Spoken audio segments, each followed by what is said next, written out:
पहला स्कंद, तीसरा अध्याय, 41वां श्लोक। वेदव्यास जी ये ज्ञान अपने बेटे को दिए, जो कि वेदास का क्रीम है। क्रीम यानी घी की तरह। दूध के बाद दही, दही के बाद मक्खन, मक्खन के बाद घी। सब ज्ञान, कर्म कांड, ज्ञान कांड, ये कांड वो कांड के बाद जो ज्ञान बसता, सुप्रीम ज्ञान, ये ज्ञान बेटे को दी। तुलसीदास जी ये बात बोले रामायण कि माँ बाप वही है जो बच्चों को कृष्ण से मिलाते, भक्त बना देते। वो माँ बाप नहीं है जो बेटे को डॉक्टर, इंजीनियर, वकील कुछ बनाने के चक्कर में बच्चे का दिमाग खा जाते हैं और फिर बच्चा कुछ और निकल गया तो परेशान। गुरु जो है, सबसे पहला गुरु कौन है? माँ। माँ आपको हर चीज ज्ञान देती फर्स्ट, फिर बाप आता नेक्स्ट, उसके बाद स्पिरिचुअल गुरु आता। तो आप गुरु का रेस्पेक्ट कर रहे, माँ बाप का नहीं कर रहे तो वेस्ट हो। हाँ, फिर बड़ा भाई नेक्स्ट गुरु, बड़ी बहन अगर बहन है तो जो भी आपके सुपीरियर्स है बचपन से, वो गुरु है। तो इसीलिए यहाँ पर वेद व्यास जी एज अ फादर बेटे को ज्ञान देती है भागवतम। आप भी यही करना है, आप कृष्ण से मिला देना। भाई कृष्ण के साथ रहो, अब तुम डॉक्टर बनो, वकील बनो, या बिजनेसमैन बनो, या चोर बनो, क्या कर सकते, जो बनना है अब बनो, मगर कृष्ण के साथ।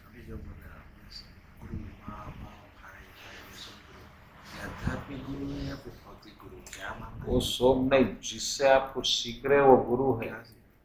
हर चीज सीख रहे आप, किसी से भी कुछ सीख रहे, बेटे से भी कुछ सीख रहे तो बेटा गुरु हो गया।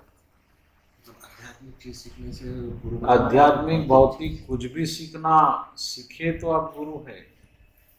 आप ज्ञान रिसीव कर रहे, बहुत इंपॉर्टेंट बात है।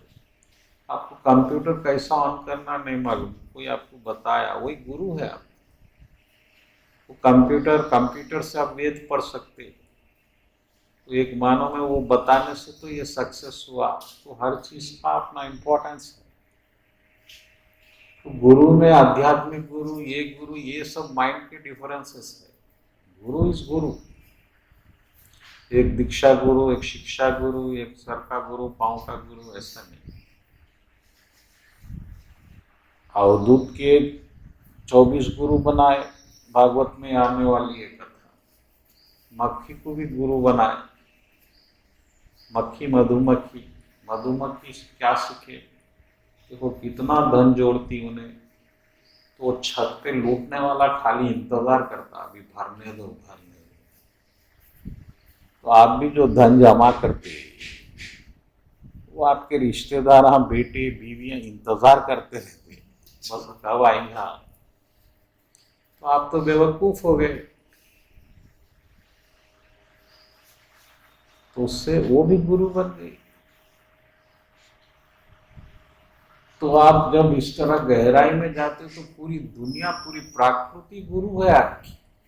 मटेरियल नेचर ही गुरु है, आपको सिखाती।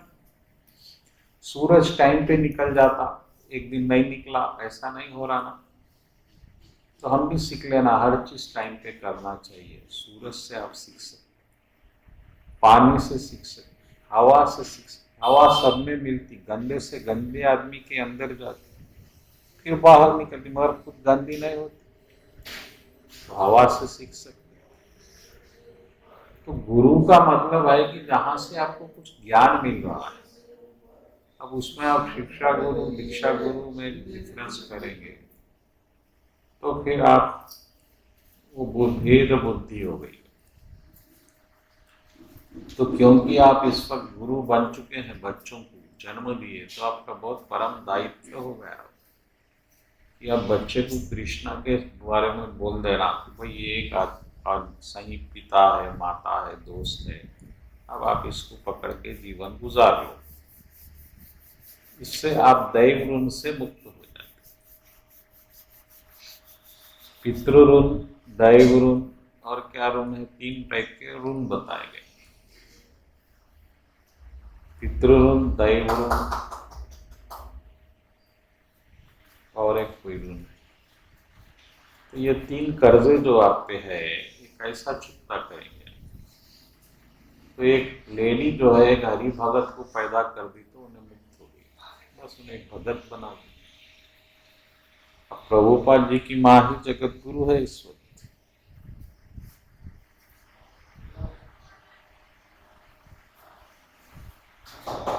तो गुरु का मतलब ऐसा नहीं है कि जो कान में कुछ फूका आपको वही गुरु है, ऐसा नहीं।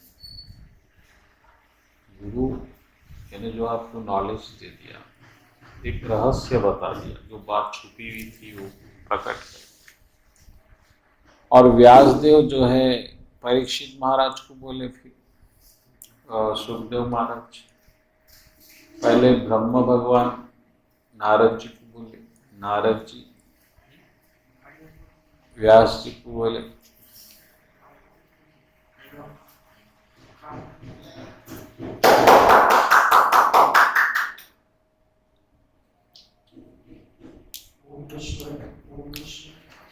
तो जो है इस तरह से एक ज्ञान एक के बाद आया। और परीक्षित महाराज एक संकल्प ले लिए कि मरने तक जो है मैं ना अन्न जल ग्रहण करूंगा, कुछ करूंगा, क्योंकि उनको मालूम है 7 दिन में मरना है। अब जो आदमी 7 दिन में मरना है, उन्हें क्या खाने के लिए क्या कोशिश करेगा?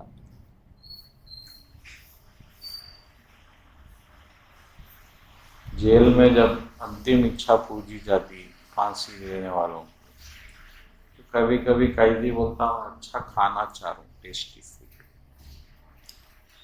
अब जिसको भगवान नहीं मालूम वो उन्हें ऐसे ही कुछ कर सकता। लेकिन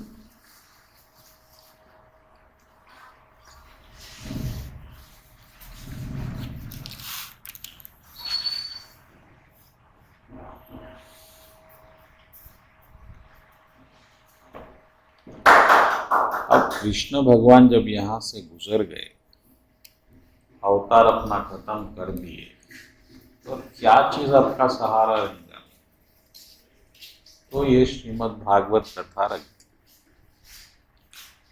अब आपको वही कृष्ण को एंजॉय करना है तो आप भागवत कथा का रस लेना हर वक्त। और स्पेशली अब कलयुग में जहाँ आदमी अल्पबुद्ध है, कंजूस है, ईर्ष्यावादी है और धोखेबाज है, छोटी टाइम अल्पायु भी है, ऐसे में भगवत कथा उसको बहुत फायदा दे सकती। तो आप लोग भागवत कथा हमेशा सुनना, कोशिश करना। और मैं जो है बड़े ध्यान से सुना था, सुखदेव महाराज भी वहीं थे उस वक्त, सुत गोस्वामी, तो उन्होंने बोले मैं भी बड़े ध्यान से सुना। तो ध्यान से सुनना भी एक बहुत बड़ा कंडीशन है। जैसा मैं पहले बोला, बोलने वाले के 32 गुण है, तो सुनने वाले का एक ही गुण है कि ध्यान से सुनना। अब ध्यान से नहीं सुने तो फिर वो सुनना वेस्ट हो गया। इसलिए जब सत्संग हुई भागवत की, गोकर्ण धुंधलिका भाई के लिए भूत बन गया था। तो सब मुक्त नहीं हुए मगर धुंधली का मुक्त हुआ, क्योंकि उन्हें ध्यान से सुना। जब हम सुनने बैठते तो हमारा मन क्योंकि चंचल है, इधर उधर भागता, तो हम ध्यान नहीं दे पाते। ऐसा इस तरह से ये अध्याय खत्म हुआ। चौथे अध्याय पे जाएंगे, फिर आगे क्या हुआ देखिए। शौनक महाराज बोले, प्रभु थोड़ा और ज्ञान दो, बहुत हमारे को आनंद आ रहा है भागवत कथा में। ये पहले कैसा शुरू हुआ और फिर व्यास जी को भागवत लिखने की क्या आवश्यकता पड़ गई, ये बहुत इंपॉर्टेंट पॉइंट है। आप वेद लिख दिए, एक वेद था 4 वेद कर दिया। फिर आप महाभारत भी लिख दिए, 1 लाख श्लोक की महाभारत। फिर आप 18 पुराण भी लिख दिए, 17 पुराण। फिर अब ये लिखने की क्या जरूरत आ गई आप भागवत।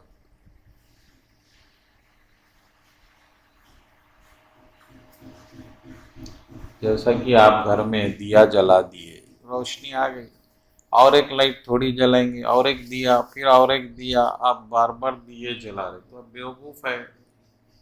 कितने दिए जलाएंगे आप? एक कमरे में एक दिया काफी है। आपको रोशनी से मतलब है, और वैसा तो वेद ही काफी है। कोई वेद का पंडित आते अभी तो आप जमीन पे गिर जाएंगे, पूरे वेद इनको ओरल आते महाराज, इतने बड़े महाराज। लेकिन वेद पढ़ने के बाद, ये महाभारत लिखने के बाद, यानी गीता भी महाभारत में आ गई, यानी गीता भी उसमें पढ़ लिए व्यास जी, वो लिख ही रहे हैं तो पढ़े ही होंगे। फिर पुराण, भविष्य पुराण, अखंड मार्कंडेय पुराण, ये पुराण, दुर्गा पुराण, वो पुराण, कितने 17 पुराण भी लिख दिए। अब और कौन से दिए की आवश्यकता पड़ गई महाराज? ये इंपॉर्टेंट बात। तो ये क्वेश्चन पूछे शौनक महाराज, अरे भाई जब वेद व्यास जी इतने ज्ञानी हैं और फिर हर आप रेगुलेटिव प्रिंसिपल्स फॉलो कर रहे, चलो आप कोई गलती कर रहे, आप 4 बजे उठ जा रहे, आप माला जप ले रहे, आप एकादशी कर रहे, कोई रूल्स में परफेक्शन है, फिर और क्या जरूरत पड़ गई है भागवत की? ये क्वेश्चन आ गया।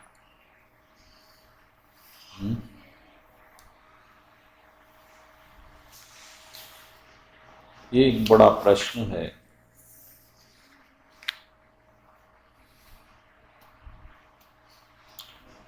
तो वेद व्यास जी जैसा कि अपने बेटे के साथ जा रहे थे और वहाँ लोग नहा रहे थे, कुछ माताएं बहनें,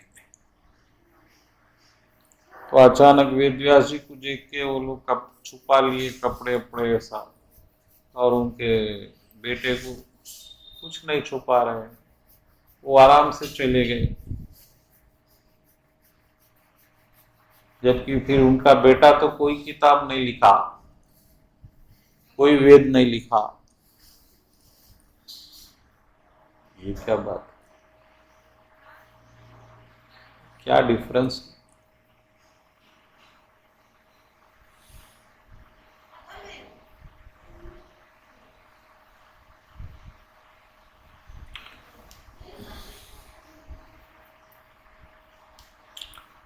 और उनका बेटा कैसा पागल के वैसे रहते थे सुखदेव महाराज। और सुखदेव महाराज जब जंगल में थे, कौन सा श्लोक सुन के अट्रैक्ट हुए? पूतना का श्लोक।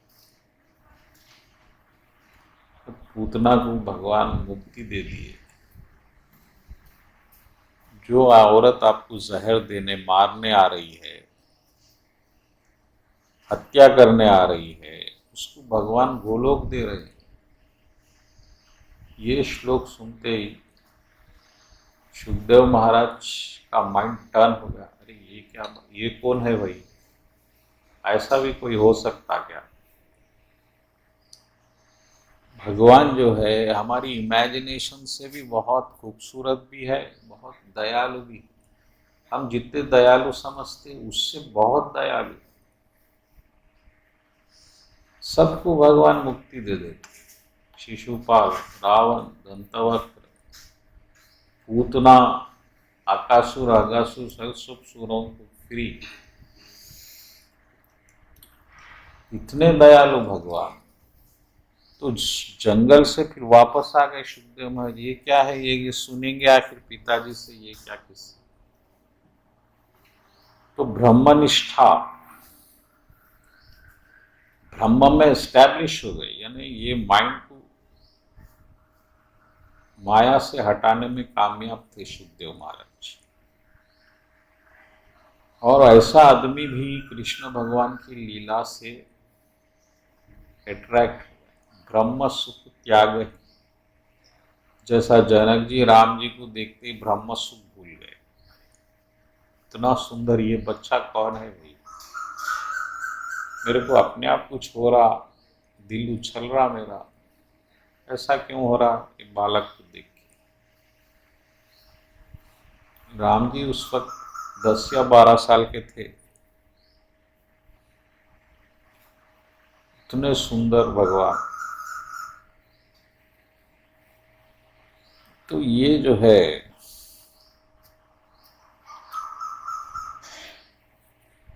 एक कोई चीज है जो वेद व्यास जी इतना करके भी अभी नहीं पा सके, और जिसके बिना आपका माइंड सेटिस्फाई नहीं हो सकता। हरितोषणम, पहले भी अपन कर, हरि हरि भगवान सेटिस्फाई नहीं हुए आपसे तो आप कभी सेटिस्फाई नहीं हो सकते। आपको ऐसा दिखता मैं कुछ और करना है। आप माले जप रहे हैं, सुबह उठ रहे हैं, दर दर चिल्ला रहे हैं राम हरे कृष्ण मंत्र, फिर भी आप सेटिस्फाइड नहीं। अगर नहीं है तो आप कुछ और करना है। कृष्णा को आप सेटिस्फाई नहीं कर सकते, क्योंकि कृष्ण सेटिस्फाई हो गए तो आप सेटिस्फाई हो जाए। ये निशानी है। और इस तरह से और फिर परीक्षित महाराज के भी एक प्रश्न है। परीक्षित महाराज ऐसा कैसा सब छोड़ के आ जाते, क्योंकि ये उनका शरीर जो है राजा का शरीर है, और राजा का शरीर राजा के लिए नहीं होता, तो प्रजा के लिए होता। आप प्रजा के त्याग के लिए आप ये नहीं सोच रहे मैं चले जाऊंगा तो प्रजा का क्या होगा। आपका दिल बोलो, आप गंगा के पास आ गए, बैठ गए, सब त्याग दिए।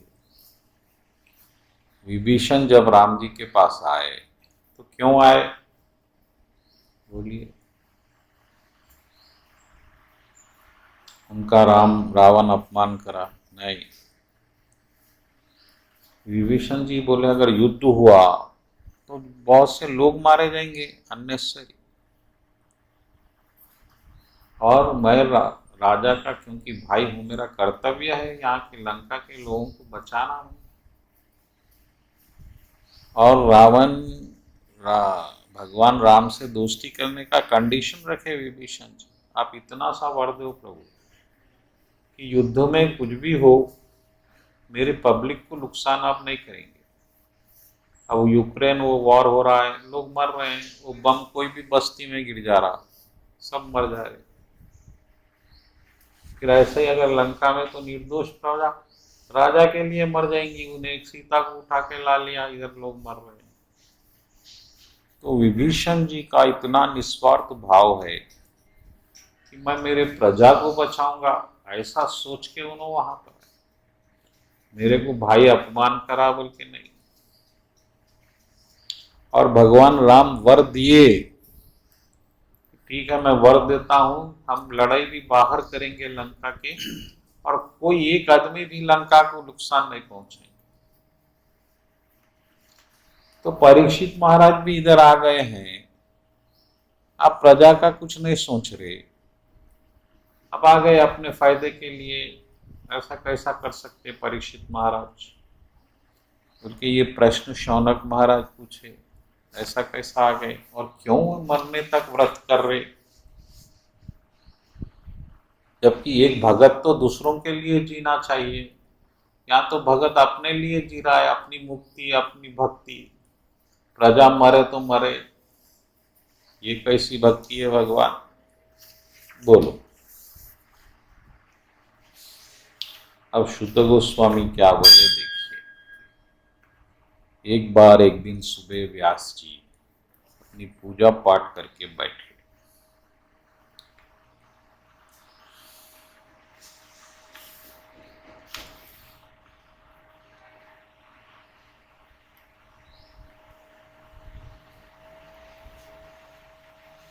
अच्छा, यहाँ एक श्लोक आया है, ये बहुत इंपॉर्टेंट है, 14 श्लोक, पहले स्कंद के 4थे अध्याय का 14वां श्लोक, कि व्यास जी का अवतार राम जी के अवतार से पहले क्यों, जबकि व्यास जी तो कृष्ण युग में आए, राम जी तो त्रेता युग में आए, फिर द्वापर युग की बात पहले कैसा लिख दी गई। तो ये श्लोक में बताया गया कि जब कृष्ण का अवतार हुआ तो द्वापर युग त्रेता युग से पहले आ गया,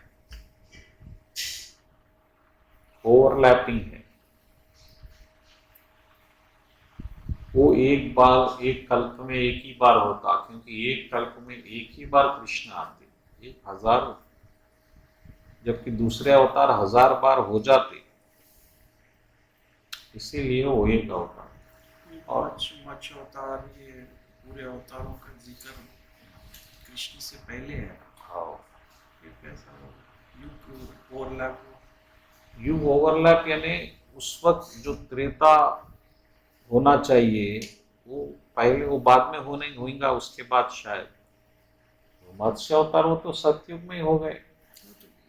पर पहले कृष्ण का पहले ओवरलैप, मतलब कृष्ण का पहले कैसा हुआ? पहले कृष्ण तो त्रेता से पहले हुआ ना जी, सतयुग के बाद हुआ। तो सतयुग तक जो नरसिम्हा अवतार वो सब हो गए। ये एक व्यास जी की बात जो हो रही है वो अवतार पहले हो गए, यानी कि द्वापर, ओवरलैपिंग का मतलब जो है द्वापर के समान त्रेता से पहले का जो माहौल है वो बन गया।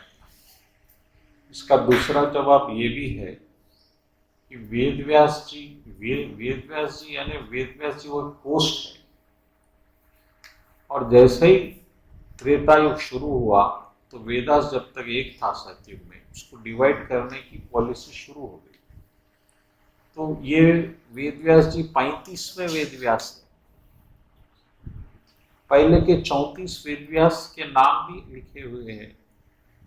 तो हर युग में वेद को डिवाइड करने के लिए एक नया सेज आते रहता है। सब कलयुग में भी होंगे, हो सकता कोई और वेदव्यास भी। नेक्स्ट, वेदव्यास इनका नाम असल कृष्ण द्वैपायन व्यास जी है, वेदव्यास इनका नाम नहीं। जैसा प्राइम मिनिस्टर एक पोस्ट है, मोदी जी इनका नाम है। तो ऐसे 35 वेदव्यास, पहले 34 हो चुके हैं, ये 35वें वेदव्यास।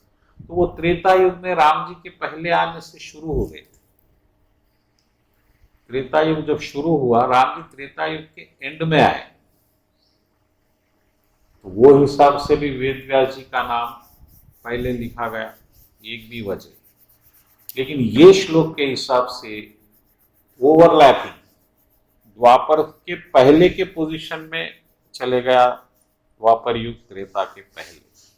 तो उसका क्या मतलब है एग्जैक्टली, तो वो युग वाला ही बता सकते। ये श्लोक में ये बात कंफर्म है, तो आप कभी कंफ्यूज नहीं होना कि ये देखो भागवत गलती कर दिया, जबकि वेदव्यास जी बाद में आए और राम जी पहले आए।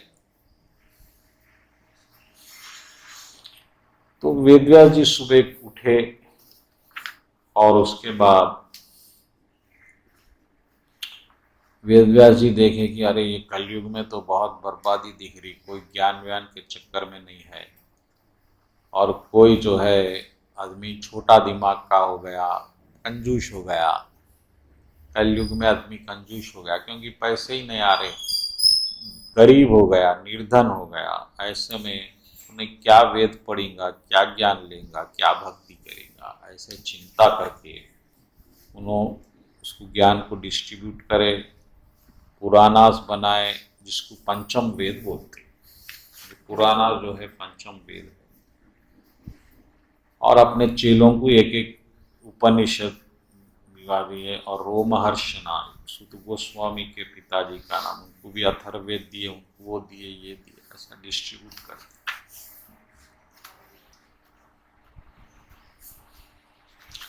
और औरतों के लिए और बिजनेसमैन, छोटे दिमाग के लोगों के लिए महाभारत भी बना। इतना काम कर रहे हैं वेदव्यास जी जगत कल्याण के लिए, जबकि हम तो ऐसा कुछ कर भी नहीं सकते। हम तो भिखारी को भी 2 रुपए देने में 10 बार सोचना पड़ता, क्योंकि हमारे पास हम ही बड़े भिखारी हैं, हम क्या देंगे उसको। लेकिन ये सब करने के बाद भी वेदव्यास जी का मन सेटिस्फाइड नहीं, अतृप्त है। इसमें क्या है देखिए, वो शब्द लिखा गया है,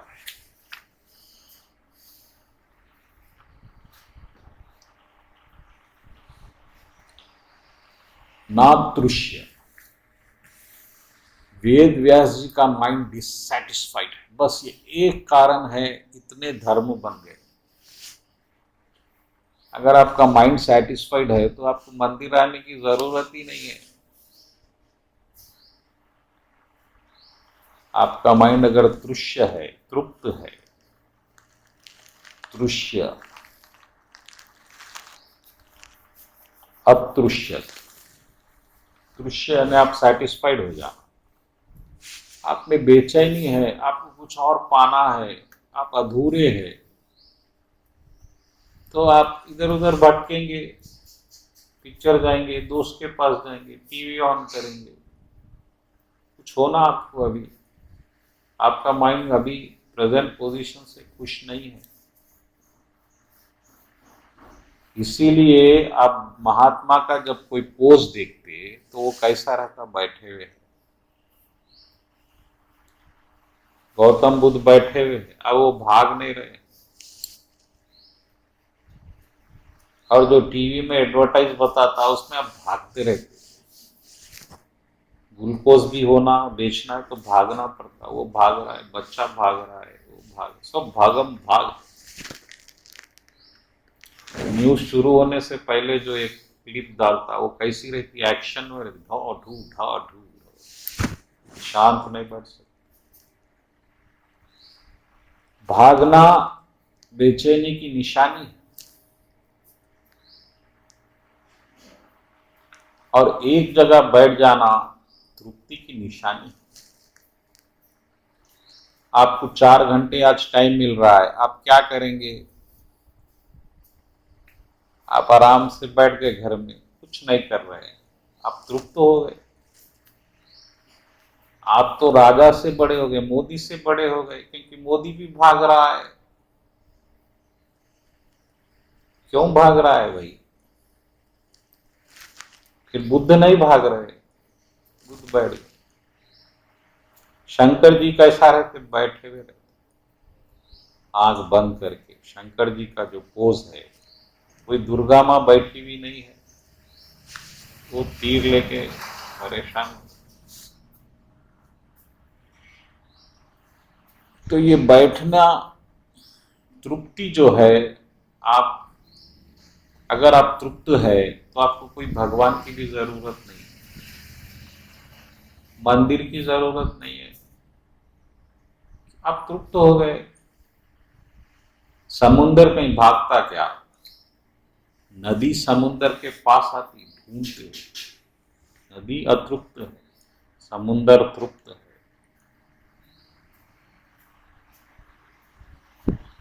हम सब भाग रहे हैं, हमको ये होना, वो होना, मैच होना, क्रिकेट होना, ये होना, फिल्म होना, पैसे होना, कार होना, बंगला होना, बच्ची होना, बच्चा होना। ये अतृप्ति की निशानी है। लेकिन ये सब तो हमारे लिए ठीक है, वेद व्यास जी भी अतृप्त है। वेद व्यास जी बैठ के हिसाब कर रहे हैं, अरे मैं इतना सब कुछ करा, मेरा माइंड फिर भी डिससेटिस्फाइड। और तुलसीदास जी भी पहले रामायण शुरू होने से पहले क्लैरिफाई कर दिया कि भाई हम रामायण लिख रहे हैं तो पब्लिक के कल्याण के लिए नहीं लिख रहे, इससे हिंदुइज्म को फायदा होगा, मुस्लिमिज्म को हम गिरा देंगे, इसलिए नहीं लिख रहे। मैं मेरे सेटिस्फैक्शन के लिए लिख रहा हूं, स्वांत सुखाया, स्वांतः, मैं खुद खुश होना चाह रहा हूं ताकि ये रामायण लिखने से मैं सेटिस्फाइड हो जाऊं, बस एक ही वजह। और शुरू होने में भी यही बोले और खत्म करते वक्त भी बोले, अब मैं जरा सेटिस्फाइड हो गया अभी रामायण लिख के। तो आपका सेटिस्फैक्शन दुनिया की सबसे बड़ी चीज है आपके लिए। आप पैसा कमाए आप सेटिस्फाई होंगे बोल के, आप दोस्त बनाए आप सेटिस्फाई होंगे बोल के, आप परिवार बनाए आप सेटिस्फाई होंगे बोल के, और आप भगवान के पास भी आए सिर्फ सेटिस्फाइड होंगे बोल के। अब यही नहीं हुआ तो न परिवार वेस्ट है, दोस्त वेस्ट है, भगवान भी वेस्ट है, कुछ हो नहीं रहा है, न हालात बदल रहे हैं, न मन में कोई तृप्ति हो रही है, बस खुद को धोखा दे रहे हैं, दूसरों को भी दे रहे हैं। हम क्या दे रहे हैं भाई, धोखा दे रहे हैं। हमको कोई आदमी पसंद नहीं है, वो हमको मिलने आ गया, अब हमको मुस्कुराना पड़ेगा। अब दिल में कितनी बदमाशी क्यों ना हो, अरे आओ श्रीवास्तव जी आइए, आप तो आते ही नहीं, हमारे गरीबों पे दया नहीं करते। फिर वो जाते गाली देंगे, अब बदमाश सुबह सुबह आ गया। और वो भी ऐसा ही है, उसको भी आपसे कोई प्यार नहीं। पूरी दुनिया एक दूसरे को धोखा दे रही, न पत्नी को पति से प्यार है, न पति को पत्नी से प्यार है, लेकिन रह रहे हैं कोई दूसरी वजह बना के। हर जगह छल कपट, क्योंकि सब अतृप्त, तृप्ति नहीं है। आपको ऐसा नहीं दिख रहा है बस है भाई, अब सब कुछ मिल गया, राजा से लेके रंक तक, इंसान से लेके जानवर तक, सब भाग रहे हैं, भाग रहे हैं। भागना निशानी है अतृप्ति। आप देखो मंडे के सुबह पूरा ट्रैफिक जाम हो जाएगा, सब भागते रहते, फिर शाम में देखो सब आते रहते, इतनी भागम भाग है, ये अतृप्ति की निशानी है। और वेद व्यास जी जैसे लोग जो अपनी भक्ति सही कर रहे हैं, तपस्या सही कर रहे हैं, ब्रह्मचार्य है, परिवार भी नहीं बनाए, जो गुरु उनको बोले वो पूरा फॉलो कर रहे हैं, इतना काम कर दिए जगत कल्याण के लिए, लेकिन मन अतृप्त ही है। अगर मन तृप्त हो जाता तो धर्म ही खत्म हो जाता, मंदिर ही बंद हो जाते। अब मंदिर जाके क्या करेंगे जब हम खुश है तो।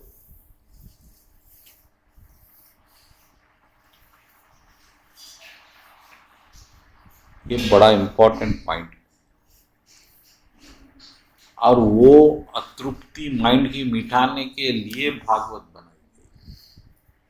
और ये चैलेंज है, अगर आप भागवत में डूबेंगे, पढ़ेंगे, समझेंगे, वो आपका माइंड सेटिस्फाई हो जाएगा। फिर अब आप कोई रिश्ते नहीं बनाएंगे, कोई दोस्त नहीं बनाएंगे, अंधविश्वास नहीं रखेंगे, भगवान से भी डरेंगे नहीं, भगवान से प्रेम करेंगे। अभी जो भक्ति कर रहे हैं आप डर के कर रहे हैं, नहीं जाऊंगा तो क्या हो जाएगा, नहीं करूंगा तो क्या हो जाएगा, आपका नाश हो जाएगा, ऐसा डर है आपको, नाश हो जाएगा। आदमी डरता, मन मिटने से डरता, अहंकार, क्या हो जाएगा, आज रथ खींचने में नहीं गया तो क्या हो जाएगा, लास्ट टाइम तो गया था, कुछ काम भी नहीं है, कृष्ण बोलेंगे अब इतना बड़ा होगा इसको बर्बाद करो, फिर कृष्ण घूम गए दिमाग कृष्ण का तो क्या हो जाएगा। इतना डर है हमारे। जो कृष्ण भगवान पूतना को गोलोक दे रहे हैं वो क्या हमारा बुरा करेंगे?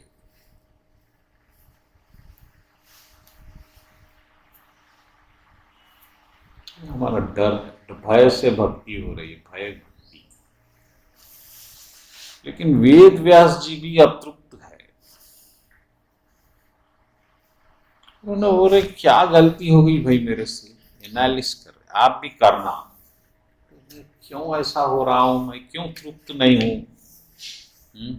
मैं हर चीज करा, मैं महाभारत लिखा, मैं वो करा ये करा। अब जब आप डिससेटिस्फाई होते, जब आपको कोई रास्ता नहीं दिखता, उस वक्त कौन काम देता? गुरु काम देता, और गुरु जी प्रकट हो गए। ये बहुत इंपॉर्टेंट बात है। गुरु ढूंढने से नहीं मिलता, गुरु कृष्ण भिजाते आपके पास। याद रखो, ढूंढने से जो गुरु मिलता वो बदमाश रहते। जब आप भक्ति करते तो भगवान को फील होता कि यहाँ पर एक आदमी को भिजाना चाहिए। गुरु ढूंढते हुए आता चेले को। इतिहास है ये बात। ध्रुव महाराज को ढूंढते हुए आए नारद जी। प्रहलाद महाराज को खुद नारद जी आकर ज्ञान दिले। प्रहलाद महाराज नहीं आए उनके पास। इतने बड़े बड़े भक्त लोग। ढूंढने से न भगवान मिलते न गुरु मिलते। गुरु तो कृष्ण भगवान सेलेक्ट करते, वो भी जब आपकी भक्ति सही है। जब भगवान देखते कि ये आदमी कुछ मेरे पास आने की कोशिश कर रहा है तो एक टीचर भी जाते, इसको जाओ अभी टेम्पररी बस। और वेद व्यास जी जैसे के लिए भी जो इतने बड़े काम कर चुके हैं, जिनका कोई मुकाबला आज भी नहीं है हिंदुइज्म में, इतना काम कोई दूसरा आदमी नहीं कर। वेद व्यास जी को आप निकाल दो, हिंदुइज्म जीरो है। बस एक वाल्मीकि की रामायण बच जाती। अगर वेद व्यास जी को आप माइनस कर दिए तो क्या बचता आपके पास? रामायण बच जाती।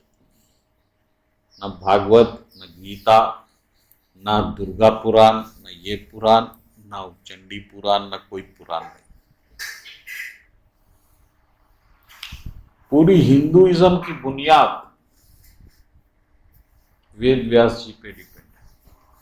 और ऐसा आदमी अतृप्त है, और ऐसे आदमी को भी गुरु की आवश्यकता पड़ गई,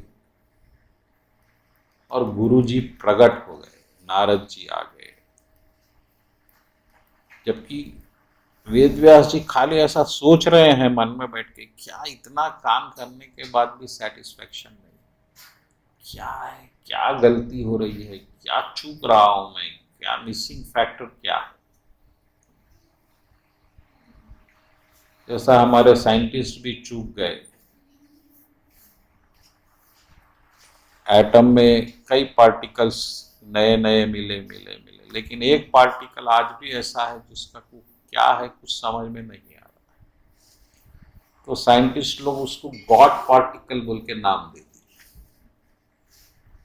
अब वो भगवान ही सुनगा, वो हमको समझ में नहीं है, बात खत्म होगी। तो कंप्लीट सेटिस्फैक्शन साइंटिस्ट को भी नहीं है कि वो पार्टिकल जो एक समझ में नहीं आ रहा वो क्या है, उसका एलिमेंट, उसका तत्व क्या है। न्यूक्लियस, प्रोटॉन, न्यूट्रॉन, इलेक्ट्रॉन सब मालूम हो गया, लेकिन एक पार्टिकल, वो है गॉड पार्टिकल। तो गॉड पार्टिकल आप इंटरनेट पे मारो, आपको बताता गॉड पार्टिकल क्या है। कनीमत इतना अक्लमंदी करे उन लोग, वो पार्टिकल को नाम गॉड दे दिए। वेद व्यास जी, गुरु जी का प्रागट्य हो गया। तो एक बात याद रख लो, गुरु अपने आप आपके पास आ जाते, उसको आपको ढूंढना नहीं पड़ता। अगर आपकी भक्ति सच्ची है तो जो आप अपने कुछ फायदे के लिए गुरु ढूंढते, वो तो आपको जरा बदमाशी रहता हो, प्रॉब्लम हो जाती।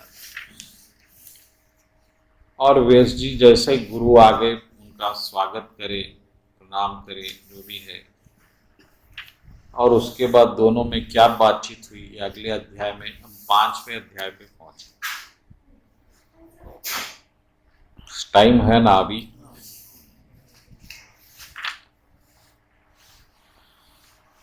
और नारद जी क्या पूछे देखिए पहले शिष्य से, क्या प्रभु आप प्रसन्न तो है?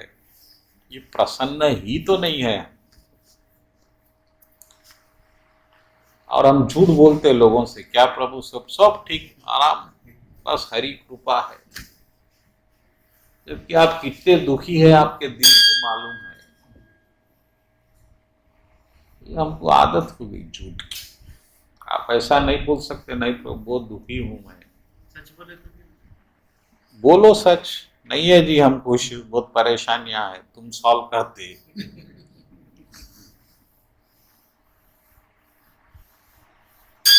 अच्छा ठीक है, लोगों से नहीं बोले, लेकिन गुरु से तो छुपाना नहीं चाहिए आप। और कैसा सेटिस्फाई है? Narad inquired, are you satisfied? आप खुद को शरीर ढोते हुए, ये शरीर में रहते हुए आप सेटिस्फाइड है क्या? आप मन से भी सेटिस्फाइड है क्या? आप स्पिरिचुअल प्रैक्टिसेस कर रहे हैं, आप माले कर रहे हैं, एकादशी कर रहे हैं, और वो त्योहार कर रहे हैं बार बार, तो अभी आप सेटिस्फाइड हो गए? तो खुश तो है ना आप? और आप इतना बड़ा काम भी करें, आपको पूरा ज्ञान भी है, वेद का ज्ञान है, शास्त्र का ज्ञान है, महाभारत आप लिखे, अब इतना सब करने के बाद तो आप खुशी होंगे ना प्रभु? आपको परब्रह्म का ज्ञान भी है, इम्पर्सनल भगवान का। फिर इसके बाद आपके पास क्या वो चीज रह गई प्रभु, जो मेरे को आप ऐसा दिख रहा है डिससेटिस्फाइड है?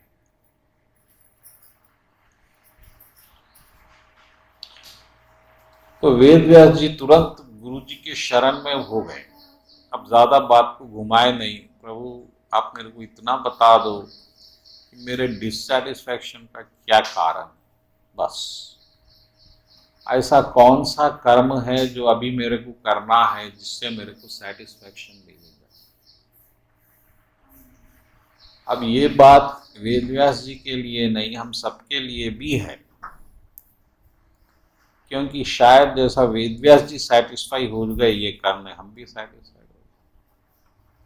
शायद हम भी ये नहीं कर रहे हैं हमारे जीवन में जो अब वेद व्यास जी को करना पड़ रहा है। कितने अशांत है हम लोग, देखो छोटी सी बात पे गुस्सा हमको टेक ओवर कर लेता, छोटी सी बात, बड़ी बात नहीं। फिर इतनी भक्ति का क्या फायदा हुआ?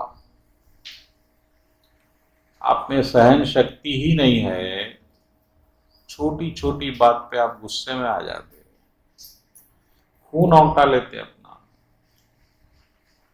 तो इतनी भक्ति करके आपको क्या फायदा हुआ? कुछ भी नहीं। आप में आज भी वही ईर्ष्या है, वही जलाफा है, आप दूसरों के पीछे बुराई कर रहे हैं, आप दूसरों को खुश नहीं देख सक रहे हैं, और दिन रात आप उसी के आस में जी रहे हैं कि सामने वाले का कब बुरा होगा। तो फिर आपको ये ज्ञान लेके फायदा क्या है? इसलिए जीते हम लोग, हमारा भला नहीं हुआ परवाह नहीं, उसका अच्छा नहीं होना, और उसका कुछ बुरा हो गया तो हमको ऐसा दिखता हमको लाखों रुपए मिल गए। ये हमारी खुशी का आधार बन गए, बहुत बुरी बात है।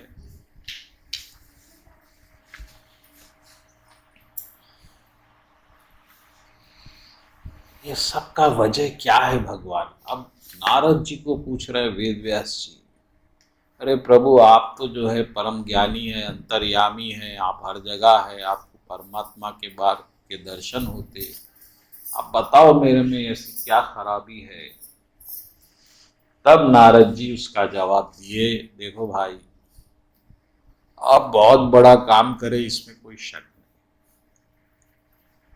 मगर ना तथा वासुदेवस्य महिमा हानुवर्णिताः। आप कृष्ण भगवान का कीर्तन नहीं करें।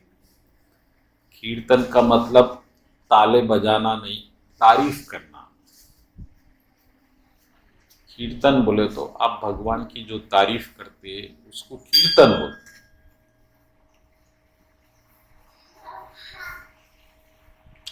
आप सब कुछ करें, आप वेद पढ़े, आप ज्ञान करें, आप तारीफ नहीं करें। अब तारीफ क्यों नहीं करें? क्योंकि आपको मालूम ही नहीं भगवान क्या है, तो तारीफ कैसा करेंगे? हम किसकी तारीफ करें? पैसे की तारीफ करें? हमको पैसे का वैल्यू मालूम है, पैसा कितना इंपॉर्टेंट है हमको मालूम है। हम पैसे की तारीफ करते, उसकी वैल्यू है हमारे पास, और हमारे नाम की वैल्यू है, हमारा अहंकार की भी हम तारीफ करते, मैं कितना होशियार हूँ, चालाक हूँ, सुंदर हूँ। लेकिन हम कृष्ण की तारीफ नहीं कर सकते, क्योंकि हमको कृष्ण कैसा बड़े हैं नहीं मालूम है, कृष्ण कैसे दयालु है हमको नहीं मालूम, कैसा तारीफ करेंगे आप? वासुदेवस्य महिमा अनुवर्णिताः, अनुवर्णिता। आप वो करे नहीं ना, आप भगवान का कीर्तन नहीं करें।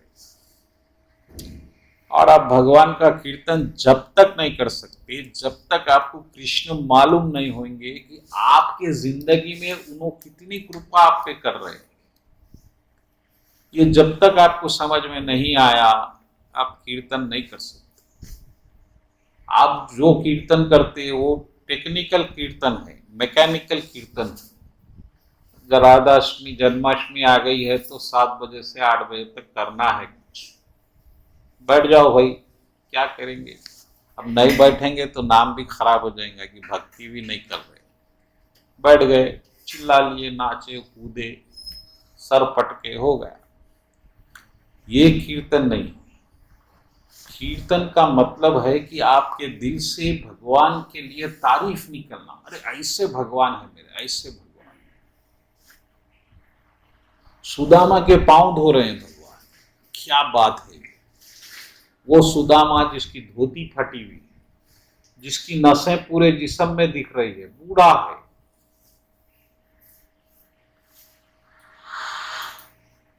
उसको गद्दी पे बिठा दिए भगवान, और मां लक्ष्मी पंखा कर रही है, और भगवान पांव धो रहे हैं। और पांव धो रहे हैं तो आंसू इतने निकल रहे हैं भगवान के कि वो आंसुओं से पांव धुले गए, वो घड़ा वैसा ही रह गया। ये कौन कर सकता बोलिए? हमारे भी दोस्त है, कभी दोस्त घर आ गया, दरवाजा मारा तो हम पहले बीवी से डर के, अरे बाहर ठहर गए, अभी आता हूं, कहाँ अंदर आएंगा, फिर एक परेशान।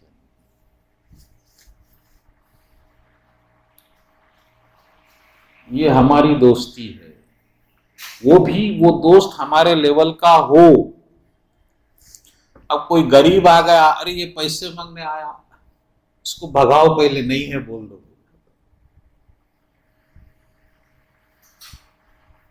ये पैसे मांगता आके, इसको पहले बढ़ाओ फकीर। तो हमारे दिल में, भगवान के दिल में इतना अंतर है। भगवान को दोस्ती की महिमा का ज्ञान है, एक दोस्त क्या होता।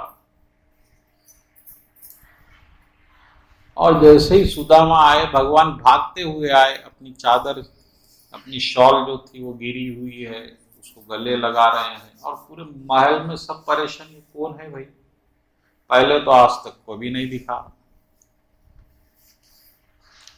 तो इस तरह से आप कृष्ण भगवान के बारे में ज्यादा से ज्यादा जानेंगे तो आपको जब तारीफ कीर्तन करने के काबिल बनेंगे। और ये कीर्तन भी काफी नहीं है, वो तो सुदामा को करे, आपको क्या करे कृष्णा? आपके दिल में जब तक कीर्तन नहीं निकल सकता, जब तक आपको पर्सनल फायदा उससे ना हो।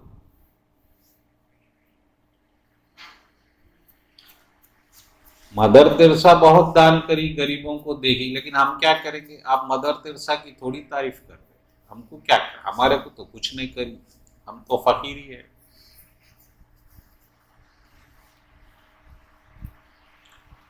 तो आपको दो चीजों का ज्ञान बहुत इंपॉर्टेंट है अगर आप कीर्तन करना चाह रहे थे, कि ये तो भगवान लीला करके क्या क्या करे, नंबर 1। नंबर 2, आपके पर्सनल जिंदगी में कृष्ण भगवान का क्या कंट्रीब्यूशन है।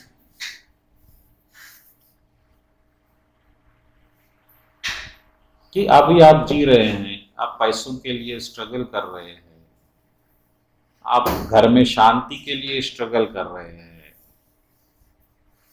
आप अपना नाम बनाने के लिए स्ट्रगल कर रहे हैं, पढ़ाई करने के लिए, तो कृष्ण भगवान से क्या फायदा है आपको इसमें?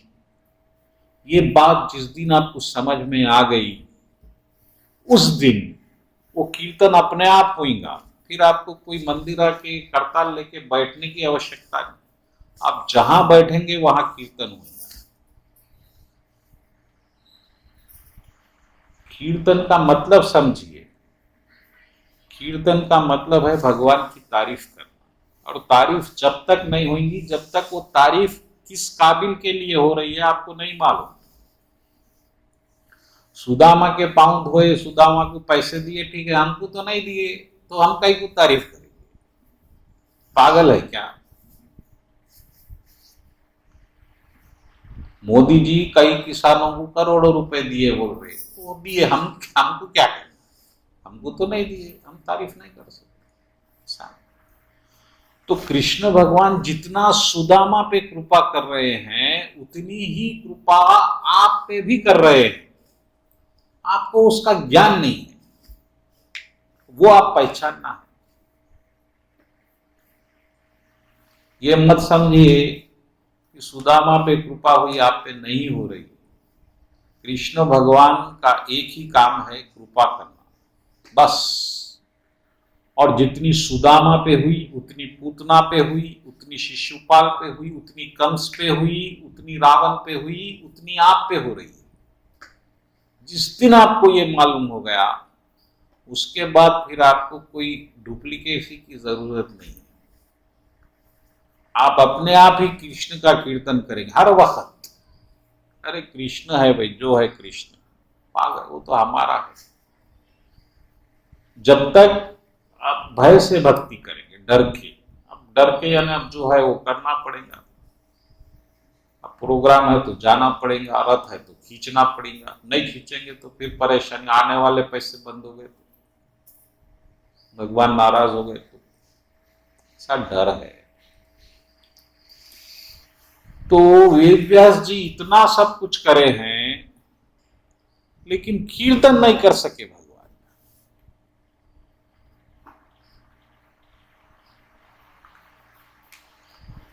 तो कीर्तन के लिए आपको मालूम होना चाहिए कि कृष्ण भगवान आके करे क्या। वो मालूम करने के लिए आपको श्रीमद् भागवत कथा पढ़ना जरूरी है।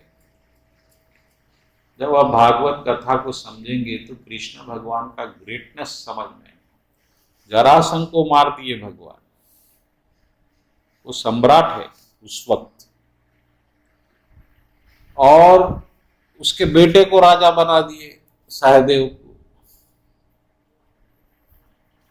अगर आप कोई चीज जीत लिए तो क्या आप उसके बेटे को राजा बना के आएंगे? इधर राम जी लंका जीते, विभीषण को राजा बना के आ गए, उधर बाली को मारे, सुग्रीव को राजा। भगवान को कुछ चाहिए ही नहीं। तो ये तारीफ के काबिल है ये बात, ये आपको मालूम हो जाएंगी तो आप फिर तारीफ करेंगे, ये बात करेंगे। जरासंध जैसा दुश्मन जो 17 बार प्रभु से लड़ा, 18 बार युद्ध करा, उसको मारने के बाद भगवान उसका राज लिए नहीं अपने राज में, उसके बेटे को राजा बना। इतने ऐसे एग्जाम्पल्स है भगवान के,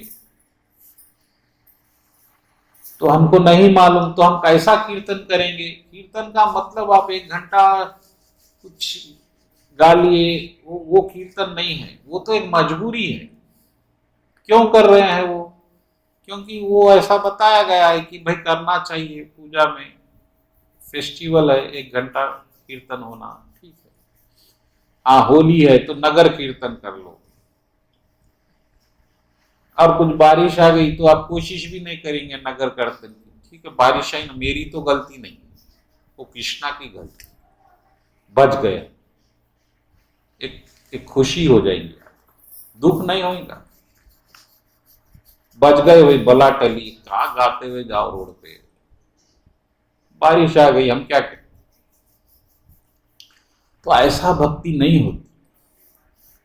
भक्ति जब होती है जब बारिश आ रही है, तूफान आ रही है, आपका दिल नाच रहा है, कब नाचू रोड पे जाके कृष्ण के लिए उछल उछल के नाचू, वो कीर्तन।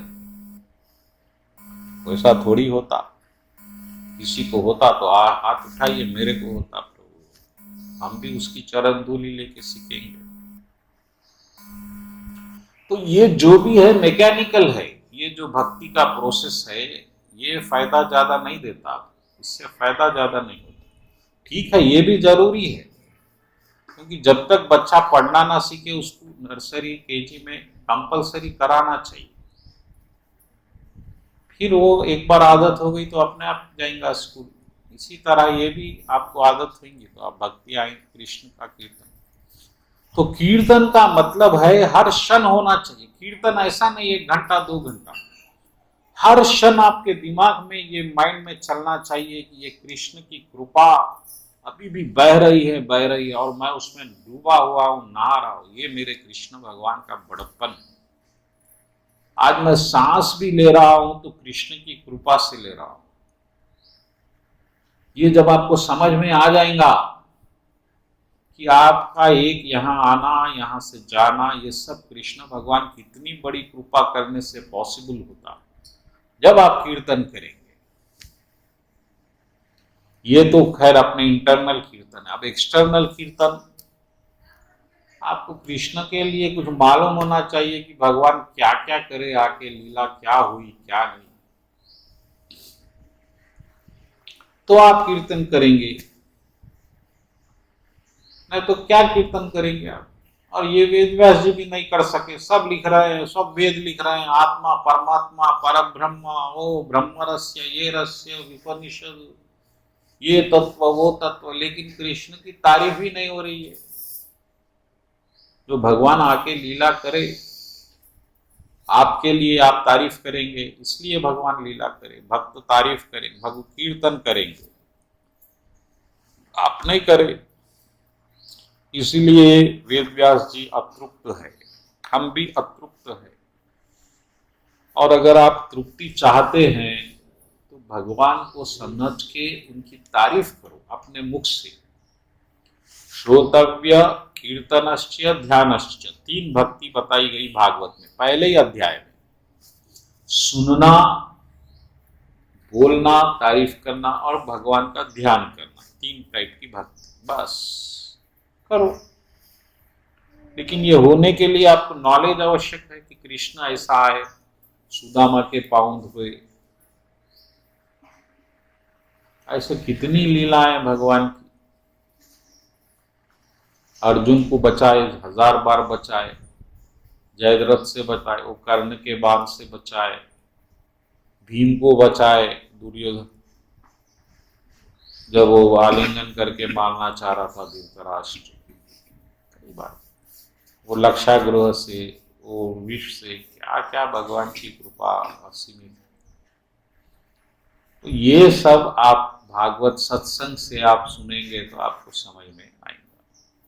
अभी समय हुआ है, राइट, तो अगले हफ्ते हम फिर कथा को प्रारंभ करेंगे। अब वेद व्यास जी क्योंकि कीर्तन नहीं करे, गुरु जी समझा दिए कि भाई आप कीर्तन करो, यानी कृष्ण की तारीफ करो, कृष्ण को समझो, फिर बोलो, अपनी कृपा सबको बोलो, देखो मैं भक्ति कर रहा हूं, मुझ पे ऐसी कृपा है, तुम भी करो, तुमको भी।